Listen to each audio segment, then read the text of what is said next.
चलिए, good evening all of you students, कैसे हैं आप सभी। उम्मीद करता हूं बहुत अच्छे होंगे। एग्जाम का प्रिपरेशन आप सभी का बहुत अच्छे से चल रहा होगा। अब बस ज्यादा दिन नहीं बचा है, मात्र आपके पास सिर्फ और सिर्फ मेरे हिसाब से 60 दिन, सिर्फ और सिर्फ 60 दिन ही बचा हुआ है आपके पास। चीड़ दीजिए, फाड़ दीजिए, जैसे करना है आपको, जैसे भी प्रिपरेशन करना है आपको, पूरे रूप से इसको कर देना है, कंप्लीट करना है। एग्जाम में आप नंबर 1, आप नंबर 1 कब? जब आप मेहनत करेंगे तब। क्लियर? चलिए, आज आपके लिए शानदार टॉपिक लेकर आया हूं, पार्टनरशिप से रियलाइजेशन से अकाउंट कैसे प्रिपेयर किया जाता है। यह क्वेश्चन आपके एग्जाम में 2024 में पूछा गया क्वेश्चन है। ठीक है, चलिए ज्यादा समय न लेकर ये क्वेश्चन को सोल्व करके आपको बतलाता हूं। पहले हम क्वेश्चन को समझेंगे, देन उसके बाद इसको सोल्यूशन करेंगे। क्लियर? चलिए स्टार्ट करते हैं, थोड़ा ध्यान से देखिएगा। क्वेश्चन क्या है? बोलता है कि at the time of dissolution, at the time of dissolution of a firm, जब एक फर्म को बंद किया जाता है तो उसका ट्रीटमेंट कैसे किया जाता है। ऑलरेडी मैंने जब पूरे अपने क्लास में, रेगुलर क्लास में, इस चीजों को मैंने क्लियर किया है, लेकिन मैं सिर्फ क्वेश्चन पे बात करूंगा। टू गिवन कुछ इंफॉर्मेशन दिए हुए हैं, जैसे इंफॉर्मेशन में आप समझिएगा, आपको दिया हुआ है क्रेडिटर्स दिया हुआ है, कैश इन हैंड दिया हुआ है, पार्टनर्स कैपिटल दिया हुआ, अदर्स एसेट्स दिया हुआ है।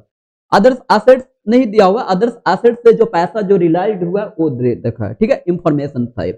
ध्यान रखना, बनाना क्या है? Prepare realisation account. क्या बनाना है? Realisation account. पार्टनर्स का रियलाइजेशन अकाउंट आपको प्रिपेयर करना है। फॉर्मेट आप सभी को ऑलरेडी पता होगा, लेकिन स्टूडेंट्स इतना आसान नहीं है, ये क्वेश्चन इतना आसान नहीं है जितना आप समझ रहे होंगे। हो सकता है इसमें कुछ हिडन इंफॉर्मेशन है जिसको हमें कैलकुलेट करना पड़ेगा। क्या हिडन इंफॉर्मेशन, इसको समझते हैं। ध्यान रखना, यहाँ पे डायरेक्टली आप इस चीज को समझ पा रहे होंगे कि एसेट से जो पैसा जो हमको रिलाइज हुआ है 1,60,000। कितना हुआ? 1,60,000। लेकिन क्या आपको पता है कि यह कितना का एसेट था जिससे 1,60,000 रुपए रिलाइज हुआ है? नहीं ना, बिल्कुल नहीं। अगर जो नहीं पता है तो वैसे केसेस में स्टूडेंट हम लोग एक अकाउंट बनाते हैं, एक बैलेंस शीट प्रिपेयर करते हैं जिसको बोलते हैं memorandum balance sheet. Memorandum balance sheet यानी एक टेम्पोररी पीरियड के लिए हम लोग बैलेंस शीट बनाएंगे जिससे हमको यह पता चल सके कि हमारा एसेट्स कितना का था। क्लियर? तो ध्यान रखिएगा। अब आपको जो जो आइटम्स दिए हुए, इस आइटम्स के हेल्प के वजह से हेल्प लेकर आप मेमोरेंडम बैलेंस शीट बनाइए और वहां से एसेट्स का वैल्यू फाइंड कीजिए। क्लियर? तो सबसे पहले हम क्या बनाएंगे? Memorandum balance sheet. वहां से हमारा एसेट्स पता चल जाएगा, उस एसेट्स को रियलाइजेशन अकाउंट में ट्रांसफर करेंगे, देन उसका जो रियलाइजेशन अमाउंट जो आया, रियलाइज अमाउंट है, उसको हम लोग नोट करेंगे, रिकॉर्ड करेंगे, एंड उसके बाद आपका आंसर बहुत इजी वे में आ जाएगा। तो चलिए वीडियो में लगातार बने रहिए, आपको एक एक कॉन्सेप्ट मैं लेकर। हो सकता है ये फॉर्मेट ऑलरेडी आप जानते होंगे क्योंकि आपने पूरे अच्छे से तैयारी कर रहे हैं, तो रियलाइजेशन अकाउंट का फॉर्मेट आपको बहुत अच्छे से पता होगा। डेट तो इसमें होता नहीं है, एक्चुअल में पर्टिकुलर से स्टार्ट होता है, पर्टिकुलर अमाउंट, पर्टिकुलर अमाउंट, एक साइड डेबिट, एक साइड क्रेडिट। जितने एसेट्स बैलेंस शीट में रहते हैं वो सारा को ट्रांसफर हम लोग कर देते हैं डेबिट साइड के, डेबिट साइड रियलाइजेशन अकाउंट में। एंड जितने लायबिलिटी रहते हैं हम लोग कुछ एक मतलब लायबिलिटीज को छोड़ के हम लोग सारा किस में ट्रांसफर कर देते हैं? रियलाइजेशन अकाउंट के क्रेडिट साइड में। देन जो पैसा रिलाइज होता है, एसेट को सोल्ड करने के बाद जो मेरे को पैसा मिलता है, हमें जो पैसा रिलाइज होता है उसको हम लोग रिकॉर्ड करते हैं रियलाइजेशन के क्रेडिट साइड में, और जितने एक्सपेंसेस हम लोग पेमेंट करते हैं उसको हम लोग रिकॉर्ड करते हैं रियलाइजेशन के डेबिट साइड में। क्लियर? चलिए, तो मेमोरेंडम बैलेंस शीट का क्या फॉर्मेट होने वाला उसको हम लोग देख लेते हैं। ये रहा आपका मेमोरेंडम बैलेंस शीट का फॉर्मेट। फॉर्मेट बैलेंस शीट की ही है, सिर्फ नाम दिया गया मेमोरेंडम बैलेंस शीट। क्या होता है मेमोरेंडम बैलेंस शीट? हम लोग एसेट्स को कैलकुलेशन करने के लिए, निकालने के लिए हम लोग एक बैलेंस शीट प्रिपेयर करेंगे। एक टेम्पोररी पीरियड का बैलेंस शीट है जिसको हम लोग हेल्प ले रहे हैं सिर्फ इससे एक बनाकर। क्लियर? चलिए स्टार्ट किया जाए। देखिएगा, लायबिलिटी, एसेट, दो फॉर्मेट में आपको कौन सा साइड में एसेट्स आएंगे, कौन सा साइड में लायबिलिटी आएंगे, बहुत अच्छे से आप जानते हैं। ये साइड एसेट्स आएंगे, ये साइड लायबिलिटी आने वाले हैं। क्लियर?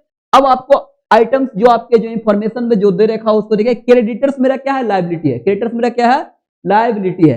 कैश इन हैंड मेरा क्या है? एसेट्स है। पार्टनर्स कैपिटल मेरा क्या है? लायबिलिटी है। और अदर एसेट्स से जो पैसा रिलाइज हुआ ये तो बैलेंस शीट में आएगा नहीं।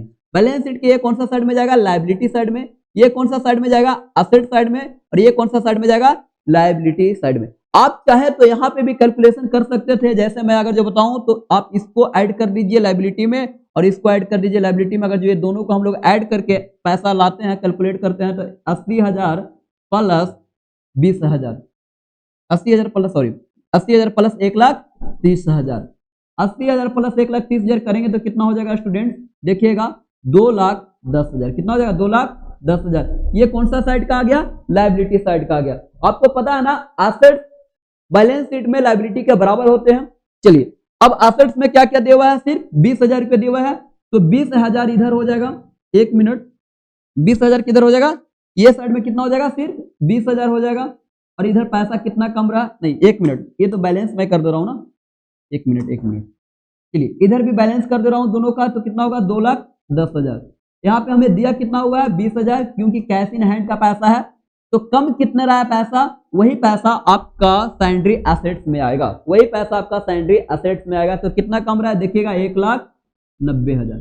कितना कम रहा है, 1,90,000। और यही 1,90,000 को एसेट्स को रियलाइज करके हमको कितना पैसा रिसीव हुआ है, 1,60,000। यही पैसा को रियलाइज करके हमें कितना रिसीव हुआ है पैसा, 1,60,000। क्लियर। चलिए तो इसको मेमोरेंडम बैलेंस शीट में हम लोग प्रिपेयर करते हैं। ध्यान रखना, जो आपको जो आइटम जो ऑलरेडी दे रखे हैं उसको लिखेगा। क्रेडिटर्स आपको दिए हुए हैं, तो क्रेडिटर्स कितना था आपका, क्रेडिटर्स आपका कितना था, 80,000 ना, 80,000। उसके बाद पार्टनर्स कैपिटल था, पार्टनर्स कैपिटल आपका कितना दिया हुआ था, 1,30,000, 1,30,000, 1,30,000। इधर क्या दिया होता है, cash in hand, cash in hand. ठीक है, कैश इन हैंड का अमाउंट कितना दिया हुआ था, 20,000। कितना था, 20,000 कैश इन हैंड आपका था, 20,000 हो गया। और कोई आइटम्स तो इधर बैलेंस शीट में आपका दिया नहीं हुआ था एसेट साइड का। आप कर लीजिए इसको कैलकुलेशन, टोटल कितना आ जाएगा। इधर आगे हम लोग लायबिलिटी वाला कैलकुलेट करेंगे, क्योंकि 2,10,000 इधर आ रहा था, और इधर करने पे भी क्या आएगा, 2,10,000 ही आएगा।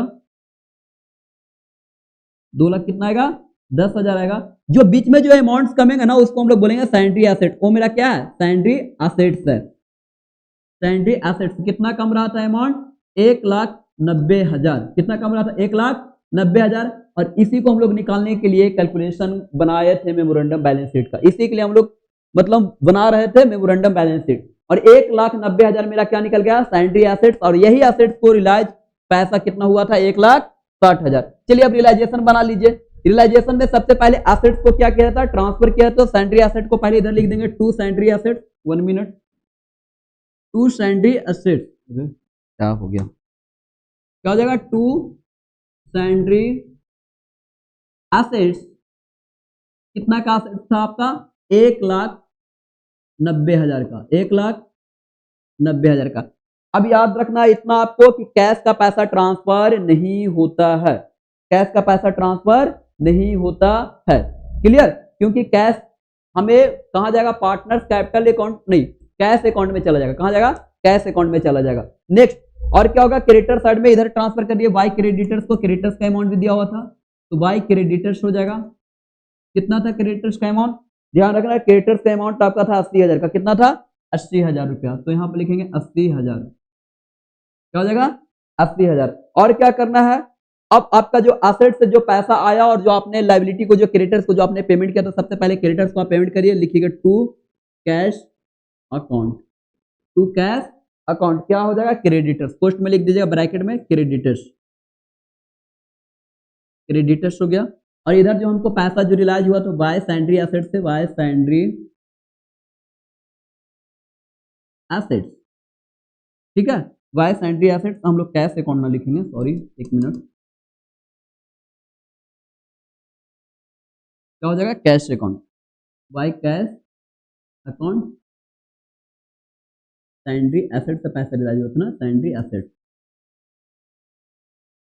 ठीक है, कितना रिलाइज हुआ था देखना, 1,90,000 का था, लेकिन हमें रिसीव कितना हुआ था, 1,60,000 ही। कितना हुआ था, 1,60,000 ही रिसीव हुआ था। उसके बाद और क्या था आपका, कुछ भी नहीं था। अब जो आपका बचेगा वो आपका चाहे तो लॉस होगा या तो आपका क्या होगा, प्रॉफिट होगा, या तो आपका लॉस होगा या तो आपका प्रॉफिट होगा। इधर कैश वाला पेमेंट कर दिया ना लायबिलिटी का, कितना था अमाउंट, 80,000। चलिए दोनों को ऐड कर लेते हैं। दोनों को ऐड करने के बाद कितना आएगा, ये 2,70,000 आएगा। कितना आएगा, 2,70,000। इधर भी क्या आएगा, बैलेंस तो इक्वल रहते हैं ना, तो इधर कितना आ जाएगा, 2,70,000 आ जाएगा। पैसा कौन सा साइड में कम रहा है, तो देखना क्रेडिट साइड में, यानी डेबिट साइड ज्यादा है, क्रेडिट साइड कम है, यानी लॉस हो रहा है। क्या हो रहा है, लॉस। तो लिखेंगे by loss on realisation account. कौन से अकाउंट पे लॉस हो रहा है, रियलाइजेशन अकाउंट पे क्या हो रहा है, ये पैसा लॉस हो रहा है। इस पैसा को कहां ट्रांसफर करेंगे, पार्टनर्स कैपिटल अकाउंट में। कहां ट्रांसफर करेंगे, पार्टनर्स कैपिटल अकाउंट में। Why loss on realisation account transferred, short में मैं लिख दे रहा हूं, transfer to partners capital account, transfer to partners capital account. Clear. अब ये पैसा कहां ट्रांसफर करेंगे, पार्टनर्स कैपिटल अकाउंट में, और यह पार्टनर्स के कैपिटल अकाउंट में वो पार्टनर्स एज पर अपने रेशियो डिवाइड कर लेंगे। कितना होगा यहाँ पे करने के बाद, 1,60,000 और 80,000 कितना हो जाएगा, 2,40,000। यानी कितना रुपया लॉस हो रहा है, 30,000 का क्या हो रहा है, लॉस हो रहा है। 30,000 का क्या हो रहा है, लॉस हो रहा है आपका। 30,000 का क्या हो रहा है, आपका लॉस हो रहा है। ये रहा आपका पूरा रियलाइजेशन अकाउंट। जो स्टूडेंट मेरे रेगुलर कोर्स को ज्वाइन करना चाहते हैं तो आप ऑफलाइन क्लास भी कर सकते हैं, एंड ऑनलाइन मैं आपको डेली वीडियो अपलोड करूंगा, इसलिए हमारे चैनल को लाइक, सब्सक्राइब एंड शेयर कर दें। आपके लिए एक लाइन है, जाते जाते इस लाइन को ध्यान से सुनिएगा। ध्यान रखना कि गिरना भी अच्छा है, गिरना भी अच्छा है, औकात का पता चलता है। गिरना भी अच्छा है, औकात का पता चलता है। बढ़ते हैं जब हाथ, बढ़ते हैं जब हाथ उठाने को, तो अपनों का पता चलता है। जिन्हें गुस्सा आता है वो लोग सच्चे होते हैं, जिन्हें गुस्सा आता है वो लोग सच्चे होते हैं। मैंने झूठों को अक्सर मुस्कुराते देखा है, मैंने झूठों को अक्सर मुस्कुराते देखा है। सीख रहा हूं मैं भी मनुष्य को पढ़ने का हुनर, सीख रहा हूं मैं भी मनुष्य को पढ़ने का हुनर। सुना है चेहरे पे किताबों से ज्यादा लिखा होता है, चेहरे पे किताबों से ज्यादा लिखा होता है। चलिए बहुत बहुत धन्यवाद। आप सभी इस वीडियो को शेयर करें, पूरे अपने फ्रेंड सर्कल में साझा करें, जो कॉमर्स ले रखे हैं उनको तक यह वीडियो पहुंचाएं। अगर जो आप भी 2025 में अच्छा नंबर लाना चाहते हैं तो मेरे चैनल को सब्सक्राइब, लाइक एंड शेयर जरूर करें। Thank you. मिलते हैं नेक्स्ट वीडियो में।